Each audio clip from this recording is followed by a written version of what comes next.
My dear friend, आप सभी देख रहे हैं बेसिक मैथमेटिक्स डिप्लोमा जीटीयू का। ठीक है, ये बेसिक मैथमेटिक्स है जो फर्स्ट सेमेस्टर में एक सब्जेक्ट है जो कॉमन है। अगर मैं बताना चाहूँ तो कॉमन सिविल में भी आता है, यही सेम रहता है। ठीक है, सिविल है, फिर आपका मैकेनिकल हो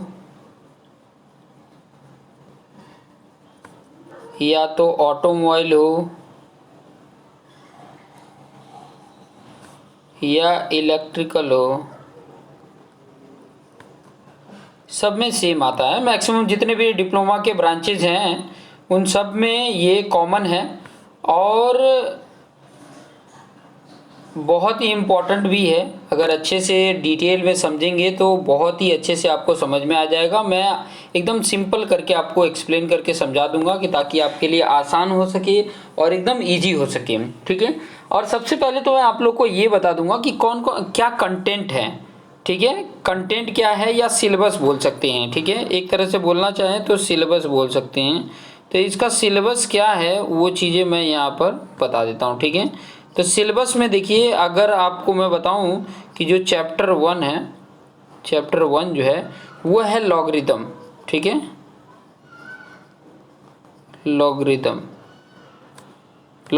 तो लॉगरिदम से रिलेटेड उसकी प्रॉपर्टीज़ भी देखोगे, लॉगरिदम कैसे सॉल्व किया जाता है, लॉगरिदम एक्चुअली हमारे रूटीन लाइफ के लिए कैसे इम्पोर्टेंट है।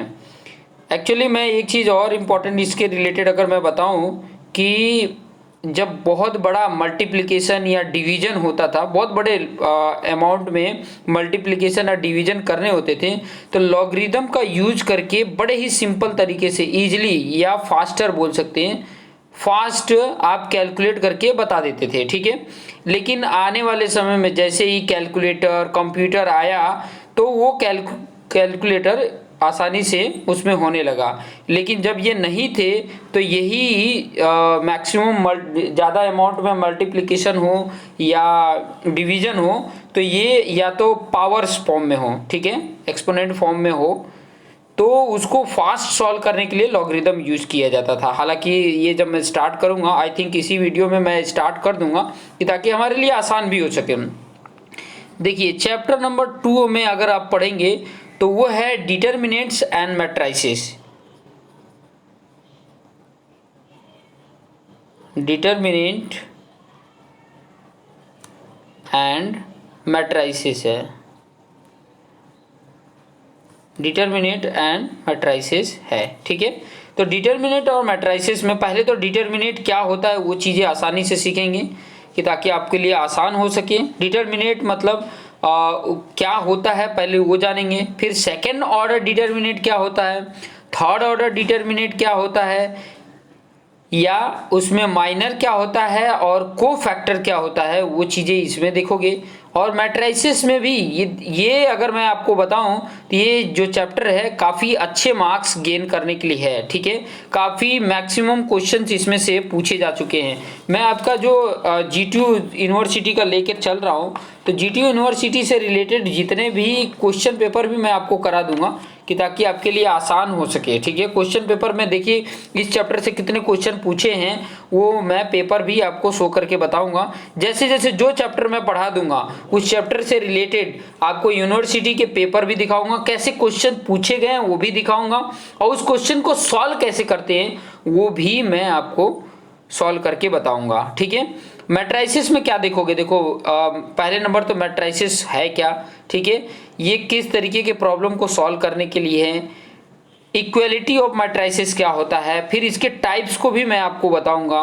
ठीक है, इसके कौन कौन से टाइप्स हैं, फिर उसमें उसके मैट्रिसेस के ऊपर ऑपरेशंस क्या क्या हैं, फिर बाद में ट्रांसपोज क्या होता है, मैट्रिसेस में ट्रांसपोज क्या होता है और उसकी प्रॉपर्टीज क्या होती है, चाहे मैट्रिसेस में मल्टीप्लिकेशंस कैसे होते हैं, मैट्रिसेस के हेल्प से उसका डिटर्मिनेंट कैसे निकालते हैं, एडजॉइंट मैट्रिक्स कैसे करते हैं, इनवर्स, खास करके इनवर्स से रिलेटेड एक क्वेश्चन तो पूछता ही है। तो ये सब चीज़ें हम मैट्रिसेस में देखेंगे, काफ़ी इंपॉर्टेंट है। 1 बाय 1 डिटेल में मैं आपको समझाऊंगा तो आपको आसानी से इजीली समझ में आ जाएगा, बहुत ही आसान है। ठीक है, और चैप्टर नंबर 3 में अब देखिए चैप्टर नंबर 3 में क्या पढ़ेंगे, वेक्टर।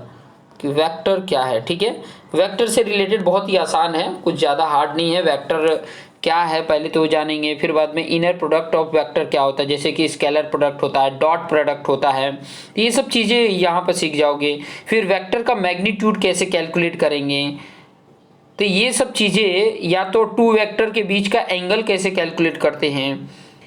ठीक है, और जो फिजिक्स में वेक्टर का क्या एप्लीकेशंस है, ये सब चीज़ें आप देखेंगे। ठीक है, चैप्टर नंबर अगर मैं 4 की बात करूं, चैप्टर नंबर 4, तो चैप्टर नंबर 4 है मेंसुरेशन।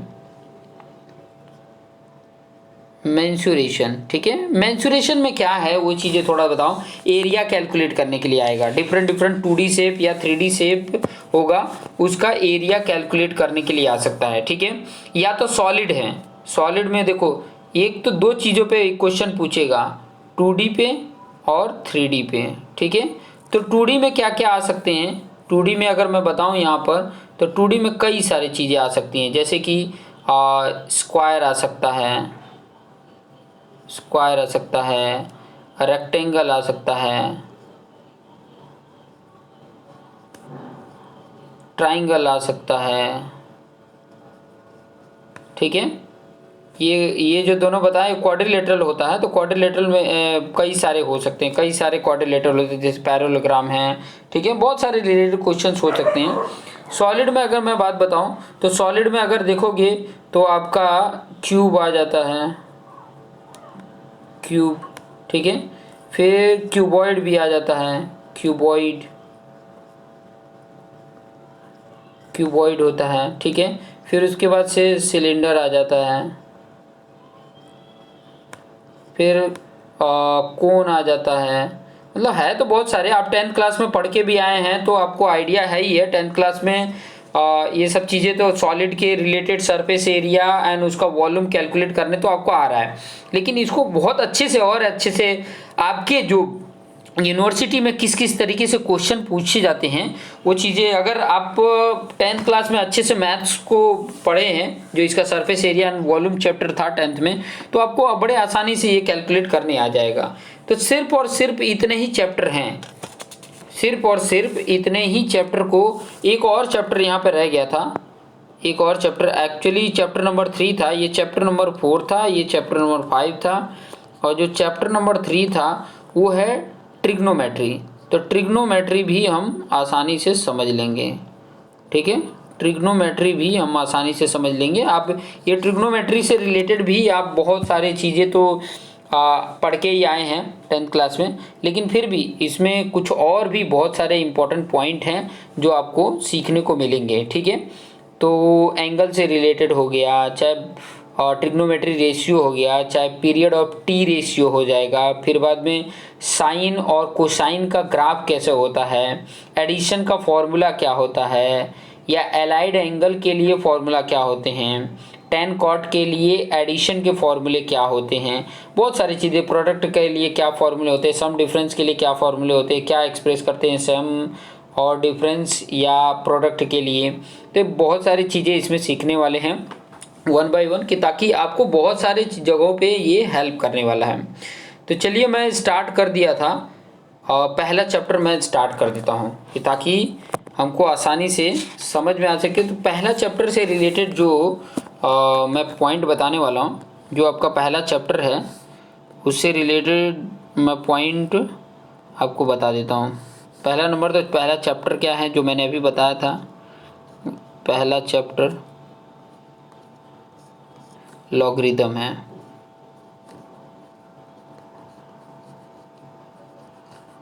लॉगरिदम, तो लॉगरिदम में मैंने आपको बताया कि ये जो पहले जब हमारे पास कैलसी कंप्यूटर ये सब नहीं थे, तब बड़े बड़े जो प्रॉब्लम्स होते थे, बड़े बड़े जो मल्टीप्लिकेशंस होते थे, तो वो खास करके जहाँ पर हमें कैलसी का यूज नहीं करना होता है, जहाँ पर खास करके कॉम्पिटिटिव एग्जाम में देखोगे तो कैलसी यूज करने को नहीं मिलता है, कंप्यूटर यूज करने को नहीं मिलेगा कैलकुलेट करने के लिए, तो वहाँ के लिए ये लॉगरिदम यूज करके हम आसानी से उसकी बड़ी से बड़ी मल्टीप्लिकेशन या एक्सपोनेंट फॉर्म में हो या तो पावर फॉर्म जिसको बोला जाता है या तो डिवीजन हो बड़े अमाउंट में, तो उसको फास्ट करने के लिए लॉगरिदम यूज किया जाता था। ठीक है, जैसे कुछ फॉर्मूले हैं वो थोड़ा सा आपने देख लेना है फॉर्मूले, ताकि आपके लिए आसान हो सके। कुछ एक्सपोनेंट के फॉर्मूले देख लीजिए, एक्सपोनेंट के, फिर लॉगरिदम आपको समझाऊंगा। कुछ एक्सपोनेंट के लिए फॉर्मूले थे, ये चीज़ें आपने 9th क्लास में भी पढ़ा है। एक्सपोनेंट के लिए फॉर्मूले थे, जैसे कि फॉर्मूला जो बता रहा था एक्सपोनेंट के फॉर्मूले, लिख देता हूँ पहले तो। एक्सपोनेंट के लिए फॉर्मूले, जैसे फर्स्ट अगर मैं बताऊँ, जैसे a के ऊपर अगर x पावर है और मल्टीप्लिकेशन a के ऊपर y पावर होता था, तो हम क्या करते थे। देखिए ये इसको बोला जाता है बेस। ये वाला जो पॉइंट है, ये a जो है, यहाँ पर a है, ये क्या है, बेस है। ये जो है बेस है, और ये जो ऊपर आपके x है y है, ये क्या है, पावर है। तो देखिए बेस क्या है, सेम है। बेस यहाँ पर देखेंगे तो सेम है, तो जब बेस सेम है तो बेस हम वही रखते थे, और बीच में देखिए इनके मल्टीप्लिकेशन है। तो जब मल्टीप्लिकेशन होगा और बेस सेम होगा तो उसकी पावर जो भी होंगे उनको क्या कर देंगे, सम कर देंगे, ऐड कर देंगे। देखिए पावर में क्या हो जाएगा, x प्लस वाई हो गया। तो ये इसका सोल्यूशन आ जाता है। ठीक है, अगर वही डिवाइड के फॉर्म में होता, जैसे दूसरा मैं लेकर बताऊँ, जैसे ऐसे होता, a पर x पावर और a पर y पावर है, तो जब भी ऐसे डिवाइड फॉर्म में हो, इसको ऐसे भी लिख सकते हैं, a पर x power divide by a पर y पावर। तो ऐसे होगा, तो जब भी डिवाइड में होता है तो क्या करते हैं, बेस सेम रहेगा और पावर पहले में से दूसरे वाले को माइनस कर देते हैं, तो ये हो जाएगा power x minus y. Third number का एक्सपोनेंट से रिलेटेड अगर पॉइंट बताऊं, कि जैसे ऐसे होता है, जैसे ये बेस है और ये x पावर है, इसके ऊपर एक और पावर है y। तो यहाँ पे जब पावर के ऊपर पावर होता है तो हम क्या कर लेते हैं, पावर का मल्टीप्लिकेशन कर लेते हैं। ठीक है, तो बेस सेम रहेगा और पावर का क्या हो जाता है, मल्टीप्लिकेशन एक्स वाई हो गया, x का y के साथ मल्टीप्लिकेशन। प्रोडक्ट मतलब भी मल्टीप्लिकेशन होता है, ये चीज़ें थोड़ा सा ध्यान में रखेंगे। आप मेरे साथ लिखते जाएंगे, देखिए एक नोटबुक ले लीजिए और मेरे साथ आप लिखते जाइए ऑन द स्पॉट, और मैं क्वेश्चंस की प्रैक्टिस भी कराते रहूँगा कि ताकि आपके लिए एकदम आसान हो सके और इजी हो सके। चौथा क्वेश्चन देखेंगे यहाँ पे, तो चौथा क्वेश्चन फॉर्मूला मैं बता रहा था कि जैसे देखिए एक है बेस a, दूसरा बेस b है, और दोनों के ऊपर अगर x पावर है, तो इसका मतलब क्या हुआ, देखो ब्रैकेट लगाया है, अगर ब्रैकेट लगाया है, 1 मिनट, पावर थोड़ा सा अच्छे से लिख देता हूँ, ये x पावर है। ठीक है, तो ये ब्रैकेट लगाया है मतलब अंदर जो भी है उन सब के ऊपर ये पावर है, मतलब a के ऊपर भी x पावर एंड मल्टीप्लिकेशन में b के ऊपर भी x पावर। ठीक है, ये होता है जब भी ऐसे कंडीशन देखने को मिले कि a के ऊपर भी x पावर एंड b के ऊपर भी x पावर होगा। सेम ऐसे ही अगर इस फॉर्म में भी लिखा हो, जैसे a के अपन b पर x पावर लिखा हो, तो इसका मतलब क्या है, a पर भी x पावर एंड b पर भी x पावर। तो इस तरीके का एक्सपोनेंट को डिनोट करने के लिए, ये जो मैंने 5 बताए हैं, एक्सपोनेंट को डिनोट करने के लिए ये इस तरीके का यूज किया जाता है। ये एक्सपोनेंट को डिनोट करने के लिए यूज किया जाता है कि ताकि आपको आसानी से समझ में आ सके। ठीक है, ये आसान तरीके से सॉल्व करने का ये एक फॉर्मूले हैं कि देखो, ये स्टार्टिंग में मैं बेसिक ही बता रहा हूँ, थोड़ा सा लॉगरिदम। अभी ये चीज़ें अगर बड़े अमाउंट में, जैसे बेस यहाँ पर a लिया है या b के फॉर्म में लिया है, यही बड़े अमाउंट में हो, जैसे कि 2000 समथिंग हो और इसके ऊपर पावर भी ऐसे कुछ हो, तो उसको सॉल्व करने के लिए शॉर्टकट जो मेथड होता था ना, शॉर्टकट जो मेथड होता था वो है लॉगरिदम का। लॉगरिदम की टेक्निक की हेल्प से हम ये शॉर्टकट वे से कैलकुलेट कर लेते थे। ठीक है, कुछ लॉगरिदम से भी रिलेटेड फॉर्मूले मैं आपको बताऊंगा, लेकिन ये जो एक्सपोनेंट जो मैंने बताया है उससे रिलेटेड कुछ क्वेश्चन कर लेते हैं, कुछ क्वेश्चंस कर लेते हैं कि ताकि आपके लिए आसान हो सके। ऐसे क्वेश्चंस में से कुछ ना कुछ क्वेश्चंस आ सकते हैं। देखिए अब इन्हीं को कैसे सॉल्व किया जाता, अगर सॉल्व करने की बात होती तो कैसे इसको सॉल्व करते हैं, तो सॉल्व करने के लिए कुछ लॉगरिदम के भी फॉर्मूले हमें देखने पड़ेंगे कि ताकि हमारे लिए आसान हो सके। अब लॉगरिदम का फॉर्मूला देखेंगे तभी आइडिया मिलेगा, ठीक है। अभी इसमें मैं जैसे कि इस फॉर्म में अगर लिखूं, ठीक है, लॉगरिदम का फॉर्मूला अगर आपको पता रहेगा तभी आप आसानी से कर पाएंगे। जैसे मैं यहाँ पे बोलूँ कि ऐसे फॉर्म में लिखा हो लॉग, ठीक है, लॉग को लॉगरिदम, ठीक है, ए पर ये एक्स है, पावर नहीं है, ठीक है, और कुछ वैल्यू हो, ठीक है, लॉग ए एक्स, ठीक है। तो इसका मतलब क्या हुआ, इसका मतलब ये होता है, यहाँ पर कुछ वैल्यू लिख देता हूँ, जैसे कि वाई लिख दिया, यहाँ पर वाई लिख दिया, ठीक है, इस तरीके का। तो इसका कहने का मतलब क्या होता है, इसके कहने का मतलब ये होता है कि ए पर y power equal to x, ये होता है, ठीक है। इसका मतलब ये होता है ए पर y power equal to x, इस तरीके का फॉर्म होता है, ठीक है। अगर इस तरीके का फॉर्म होता है तो हम इस फॉर्म में लिख लेते हैं, ठीक है। अगर इस फॉर्म में लिखा हुआ हो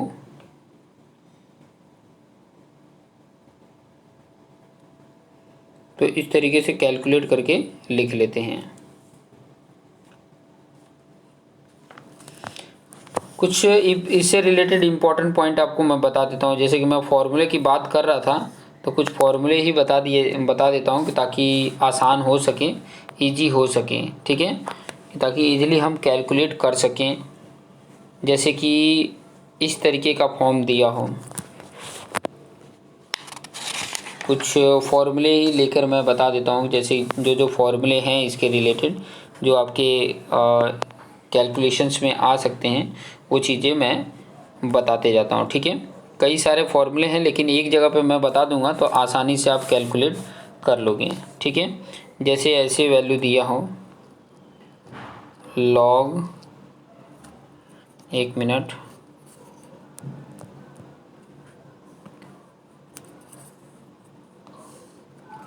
जैसे ऐसे वैल्यू दिया हो लॉग ए और ए ऐसे दिया हो तो इसका मतलब 1 होगा। अगर दोनों ये सेम होते हैं, बेस भी है और ये भी सेम होता है तो ये 1 हो जाता है, ठीक है। अगर ये इस प्रकार से हो लॉग, ठीक है, ये बेस इसमें सब में 10 ले रहा हूँ, बेस ई ले लिया हो या बेस 10 ले लिया हो तो इसमें कोई फ़र्क नहीं पड़ने वाला। अगर ये इस प्रकार के लिखा हुआ, ठीक है, लॉग एम अपान लॉग एन, तो इसका मतलब ये होता है कि ऐसे भी हम इसको लिख सकते हैं log m minus log n, अगर ऐसे इस फॉर्म में हो तो, ठीक है। अगर इस फॉर्म में लिखा हो लॉग एक्स इंटू वाई, मतलब मल्टीप्लिकेशन में हो, तो इसको हम log x plus log y लिख सकते हैं, ठीक है, इस तरीके से लिख सकते हैं। कुछ और फॉर्मूले बता देता हूँ, जैसे कि कुछ इस फॉर्म में लिखे हों, जैसे कि ए पर लॉग ए हो और ये एक्स हो, ठीक है, ए लॉग ए एक्स हो, ठीक है, तो इसकी वैल्यू क्या होती है ये इम्पोर्टेंट है, ठीक है। ए लॉग ए एक्स हो तो ये हो जाता है एक्स, ठीक है, मतलब ये वाला देखो ए पर पावर है लॉग ए एक्स तो ये इसकी वैल्यू हो जाती है एक्स, ठीक है, मतलब जो ये एक्स था वो आ जाता है वैल्यू। तो ऐसे कुछ और जैसे कि बहुत सारी प्रॉपर्टीज़ हैं लॉगरिदम की, तो वो लॉगरिदम की प्रॉपर्टीज़ के थ्रू, जैसे कि मल्टीप्लिकेशंस वाला मैंने बता दिया, ये मल्टीप्लिकेशंस वाला है, ये डिवीज़न वाला टर्म्स बता दिया, ठीक है, ये डिवीज़न वाला टर्म में निकाल दिया। अगर एक्सपोनेंट में हो, ठीक है, एक्सपोनेंट में जैसे मत बताऊँ तो ये अगर इस प्रकार का फॉर्मूला हो लॉग ए एक्स पे एन पावर ऐसे हो, तो ये जो एक्स पे एन पावर है वो एन आगे आ जाएगा और ऐसे भी हो जाता है लॉग ए एक्स, ठीक है। तो ये इस तरीके का भी आपको देखने को मिल जाएगा, ठीक है। ये सारे मैं फॉर्मूले बता रहा हूँ जो हमारे लिए काम आ सकती हैं। ये जितने भी पॉइंट बता रहा हूँ ये सब फॉर्मूले हैं जो हमें यूज करना है, जहाँ पर जैसे रिक्वायरमेंट है उसको वो फॉर्मूले हम वहाँ पर यूज कर सकते हैं। ये भी फॉर्मूले याद रखने का, ठीक है, ये भी फॉर्मूले आपको याद रखने हैं। और भी कुछ फॉर्मूले हैं जैसे कि चेंज बेसिस में मैंने बताया था, चेंज बेसिस जो जो पॉइंट मैं बता रहा हूँ वो चीज़ें आप लिखते जाएंगे। जैसे कि इस तरीके का अगर लिखा हुआ है लॉग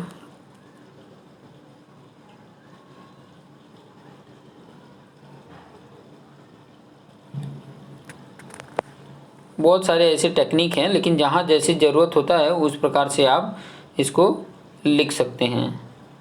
जैसे कि x है और यहाँ पर a है, ठीक है, a x है तो इसको ऐसे भी लिख सकते हैं log x upon log a, ऐसे भी इसको लिखा जा सकता है, बेस इसका दोनों का 10 हो, ठीक है। तो इस तरीके के क्वेश्चंस होंगे जिसको हमें सॉल्व करने होंगे। तो चलिए मैं कुछ क्वेश्चंस आपके सामने लेकर आ रहा हूँ और कुछ सॉल्व करते हैं, क्योंकि क्वेश्चंस जब तक सॉल्व नहीं करेंगे तब तक हमें फील नहीं आती हैं। हमें फॉर्मूला तो हमने देख लिया। अब देखिए ये जो फॉर्मूला मैंने जितने भी फॉर्मूले बताए हैं इन फॉर्मूलों को एक जगह पे एक 20 पेज का फॉर्मूला बुक बना लीजिए, ठीक है। तो हर चैप्टर का आपने फॉर्मूला अलग वहाँ पे लिख लेना है। बाकी आप प्रैक्टिस करने के लिए लॉन्ग नोटबुक मैक्सिमम 300-400 पेज का ले लो कि प्रैक्टिस कर सकें, ज़्यादा से ज़्यादा क्वेश्चन का प्रैक्टिस कर सकें। क्योंकि मैथमेटिक्स ऐसा है कि आप जितने क्वेश्चन प्रैक्टिस करोगे, जितने ज़्यादा से ज़्यादा क्वेश्चन को प्रैक्टिस करेंगे उतना ही वो आसान होने लग जाता है, उतना ही क्या होने लग जाता है, आसान होने लग जाता है, जिसकी वजह से हमारे लिए आसानी हो सकती है, हमारे लिए इजी हो सकता है। तो चलिए कुछ क्वेश्चंस कर लेते हैं, ठीक है, कुछ क्वेश्चंस हम कर लेते हैं। अब देखिए लॉगरिदम के फॉर्म में कैसे इंडिकेट करते हैं पहले तो वो देख लीजिए। जैसे कि क्वेश्चन ऐसे पूछा रहता है और फिर उसको सॉल्व करना होता है। तो सबसे पहले तो मैं आपको लॉगरिदमिक फॉर्म में कैसे कन्वर्ट करते हैं वो चीज़ें बता देता हूँ। जैसे कि अब क्वेश्चन तो आपके सामने सिंपल सा रहेगा, लेकिन बड़े अमाउंट में है तो उसको सॉल्व करना हमारे लिए भारी रहता है, ठीक है। तो उसको किस तरीके से सॉल्व करके अमाउंट फाइंड आउट करते हैं वो टेक्निक मैं यहाँ पर बता रहा हूँ, ठीक है। वो टेक्निक आपको मैं यहाँ पर समझा रहा हूँ कि ताकि इजीली आप कैलकुलेट करके आप आसानी से बता सकते हैं, ठीक है। तो चलिए यहाँ पर मैं आपको सामने क्वेश्चंस ला रहा हूँ और इसके सॉल्यूशंस हम प्रोवाइड करेंगे। तो सबसे पहले तो एक्सपोनेंट के फॉर्म में होगा, उसको आपने एक्सपोनेंट के फॉर्म में कर देना है। या तो दो टाइप का एग्जांपल लेके चलता हूँ। पहले टाइप का एग्जांपल की बात करूँ तो हमने क्या करना है कि जो एक्सपोनेंशियल है उसको कन्वर्ट करना है लॉगरिदमिक फॉर्म में। लॉगरिथमिक फॉर्म में कन्वर्ट करना है। जैसे कि इसमें पहला एग्जांपल ले लो, पहला क्वेश्चन जैसे 3⁴ = 81 है। तो लॉगरिदम में किस तरीके से इसको सजाएंगे, तो लॉगरिदम में मैं आपको बताना चाहूँगा कि ये जो बेस है ये लॉग का इधर बेस में आ जाएगा और ये वाला जो है वो यहाँ पर आ जाता है और जो पावर था वो यहाँ पर आ जाता है। तो ये चीज़ें ध्यान रखेंगे, ठीक है।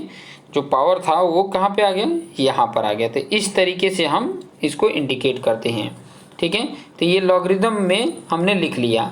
दूसरा कोई एग्जांपल है जैसे इसमें कन्वर्ट करना हो, जैसे ऐसे फॉर्म में दे दिया हो 4 पर 5/2 = 32। अब इसको लॉगरिदम में कन्वर्ट करना है, ठीक है, इसको लॉगरिदम में करना है। तो इसको कैसे करेंगे, वही टेक्निक अपनाएंगे। पहले तो ये log 4 और 32 यहाँ पर आ जाएगा और ये जो पावर है वो यहाँ पर आ गया, ठीक है। तो इस तरीके से हम कन्वर्ट करके लिख सकते हैं। तो दो एग्जांपल आपने देख लिए। तो जब भी ऐसे एग्जांपल्स आए, ठीक है, तो आप इस फॉर्म में उसको लॉगरिदम के फॉर्म में लिख सकते हैं। अभी तो ये फॉर्म बनाना सिखा रहा हूँ, बाकी ऐसे क्वेश्चंस इतने इजी क्वेश्चंस पूछे नहीं जाते हैं, लेकिन जब हम आसान क्वेश्चन को लेके सॉल्व करेंगे तो जो हार्ड क्वेश्चन है वो भी समझ में आने लग जाएगा। लेकिन सबसे पहले तो हमें इजी क्वेश्चंस को तो सॉल्व करने पड़ेंगे और इजी क्वेश्चन सॉल्व करेंगे तभी हार्ड क्वेश्चंस आसानी से सॉल्व होने लग जाएंगे। तो आशा करता हूँ आपको मेरी बात समझ में आ रही होगी। अब ये जो क्वेश्चन नंबर 2 की मैं बात करूँ तो क्वेश्चन नंबर 2 में हम क्या करेंगे कि लॉग वाला जो फॉर्म है, कोई लॉगरिदमिक फॉर्म है कोई लॉगरिदमिक फॉर्म में है और उसको हम कन्वर्ट कर रहे हैं किस में, एक्सपोनेंशियल फॉर्म में कन्वर्ट करते हैं। एक्सपोनेंशियल, हाँ, नेंशियल फॉर्म में कैसे कन्वर्ट करते हैं वो चीज़ें बता रहा हूँ। अभी तो बहुत आसान समझ में, देखो एकदम आसान बेसिक से लेके समझा रहा हूँ। बाकी कैसे कैसे क्वेश्चंस आते हैं, जैसे ये चैप्टर कंप्लीट होगा तो मैं आपको यूनिवर्सिटी के क्वेश्चंस भी दिखाऊंगा कि देखिए लॉग से रिलेटेड कैसे कैसे क्वेश्चन पूछे गए हैं। और जब आप पेशेंस बना के उसको देखते हैं तो आप एकदम इजीली आप उसको कैलकुलेट करके फाइंड आउट करके बता देंगे, बहुत ही आसानी से उसको कैलकुलेट करके आप बता पाएंगे। जैसे कि मैं एग्जांपल, जैसे कि एक एग्जांपल लेके बताऊं, जैसे इस फॉर्म में दिया हुआ है log 432 इक्वल टू 5/2। अब इसको मुझे एक्सपोनेंट के फॉर्म में करना है, तो मैंने ऑलरेडी आपको बताया था कि ऐसे फॉर्म में हो तो उसको एक्सपोनेंट में करना है। तो ये जो 4 ये जो है वो पहले लिख लो, और जो यहाँ पे लिखा है ये पावर में हो जाएगा 5/2, और जो ये वैल्यू है वो आ जाती है इक्वल में 32। ये आ गया आपका, ये आपका सॉल्यूशन आ गया। ठीक है, जब बोला हो कि लॉगरिदम में दिया है, ये लॉगरिदम में दिया था और इसको एक्सपोनेंशियल फॉर्म में कन्वर्ट करना था, तो मैंने यहाँ पे एक्सपोनेंशियल फॉर्म में कन्वर्ट कर दिया। कुछ और एग्जांपल ले लीजिए, कुछ और एग्जांपल, जैसे कि दूसरा अगर मैं ये बोलूँ कि ऐसे क्वेश्चन दिया है log 13 1/169 है और यहाँ पर -2 है। तो इसको जब हमें कन्वर्ट करना है एक्सपोनेंशियल फॉर्म में, तो मैंने बोला था कि ये वाला जो पार्ट है, ये वाला पार्ट इसको पहले लिख लेना 13, और इधर जो वैल्यू है इधर इसको हमने पावर में रख देना है, और ये जो बाकी बचा है 1/69 वो इधर आ जाएगा 1/169। तो ये आ गया। ठीक है, ये एक्सपोनेंशियल फॉर्म में हो गया, this is the exponential form में।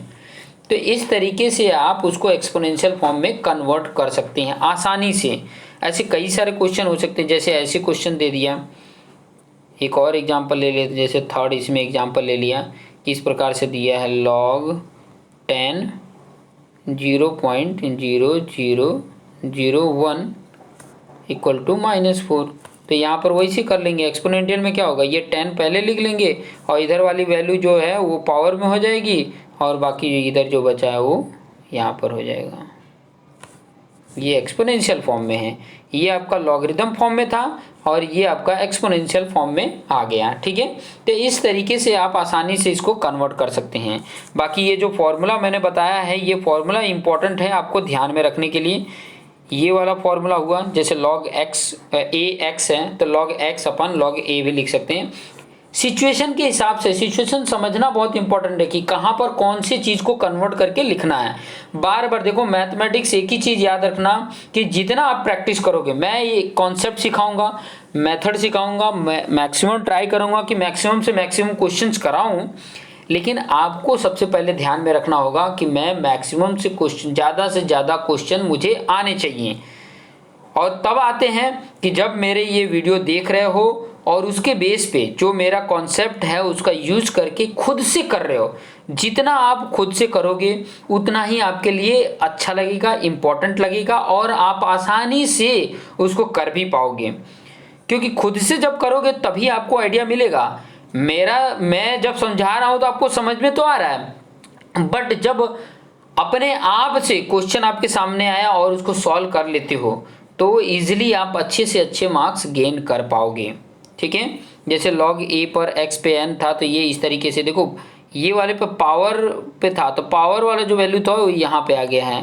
तो इस तरीके से बहुत सारे ये जो फॉर्मूले मैंने आप ऑलरेडी बता के रखे हैं 1 by 1, इन सभी फॉर्मूले को अच्छे से समझो, इन सभी फॉर्मूले को अच्छे से देखो, कि ताकि आपके लिए अभी आगे के जो एग्जाम्पल मैं बताने वाला हूँ इन फॉर्मूले के बेस पे ही बताने वाला हूँ। ये जितने भी हैं आगे के, ये फॉर्मूले के बेस पे ही सॉल्व होंगे। तो वो सॉल्व तभी हो पाएंगे जब ये फॉर्मूले आपके बार बार लिख के उसकी प्रैक्टिस करोगे। और मैंने पहले ही बताया कि सबसे पहले क्या करो, एक 20 पेजेस के नोटबुक ले लो, ठीक है, जिसका नाम रख दो फॉर्मूला बुक। और इस चैप्टर से रिलेटेड जितना भी फॉर्मूला मैं बता रहा हूँ उसको फॉर्मूले बुक में लिखो, और बाकी ये सब चीज़ें जितना भी सब बता रहा हूँ ये सब कुछ प्रैक्टिस करो। एक नोटबुक, ये एक तो ये नोटबुक ले लो, दूसरा एक और नोटबुक ले लो, दूसरा आई थिंक 200 से लेके 300 पेजेस के नोटबुक हो, वो नोटबुक ले लो, और जिसमें मैक्सिमम जितना मैं कराते जाता हूँ ना उसकी प्रैक्टिस करो, चैप्टर वाइज प्रैक्टिस करो, ज़्यादा से ज़्यादा प्रैक्टिस करो, ठीक है। इसको हम बोल सकते हैं प्रैक्टिस नोटबुक, प्रैक्टिस नोटबुक।